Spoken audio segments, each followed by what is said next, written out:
साथीहरु, आज चाहिँ म ड्राई फ्रुट्सको चाहिँ अलि हेल्दी गरेर यो डेट्समा चाहिँ लड्डु बनाउन गइरहेको छु। म हजुरहरुलाई कसरी बनाउँछु भन्छु है। मैले सुरुमा वालनटलाई हल्का ड्राई रोस्ट गरिसके। अब यसलाई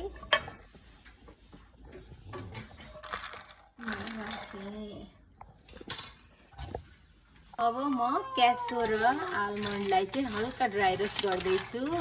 चाहिँ जिंकको पनि आवश्यकता पर्ने हुँदा मैले त्यसको लागि चाहिँ पम्पकिन सीड र सनफ्लावर सीड लिएको छु। अब फेरि म पम्पकिन सीडलाई हल्का ड्राई रोस्ट गर्न गइरहेको छु है। त्यसै गरी सनफ्लावर सीडलाई पनि हल्का रोस्ट गर्छु।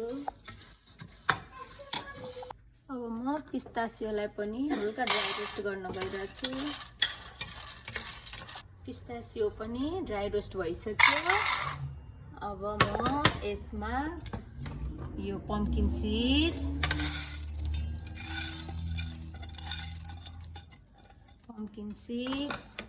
सनफ्लावर सीड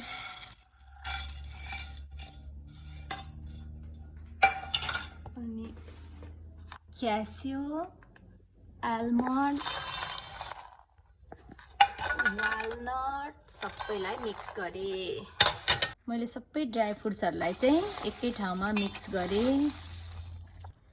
अब चाहिँ म यो मिक्स ड्राई फ्रुट्सहरुलाई धेरै मसिनो नगरेर मिनी चपरमा चाहिँ हल्का क्रस्ट गरेर खन्याउँछु।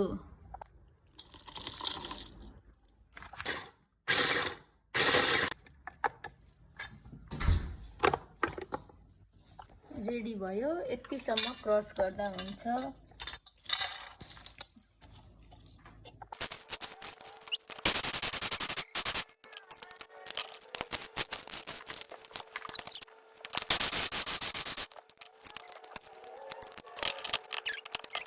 मैले सबै ड्राई फ्रुट्सहरु चाहिँ क्रस्ट गरिसकेछु।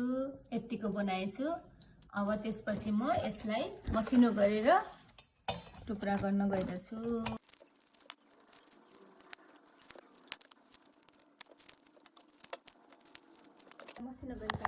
यसलाई पनि मसिनो गरेर मैले क्रस्ट गरिसके।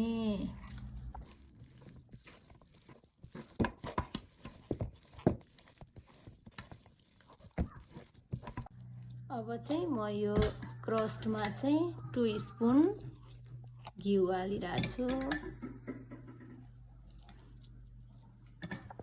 अब यसलाई मिक्स गरे। अब यसमा चाहिँ म म्यास गरेको डेट्सलाई यहाँ राखेर मिलाउँछु।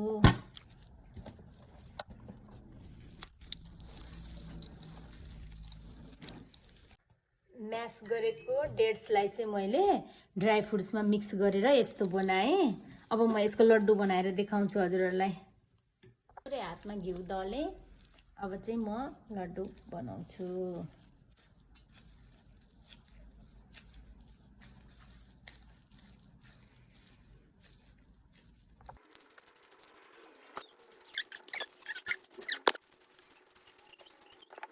हेर्नुस् त मेरो लड्डु बनेर तयार भयो।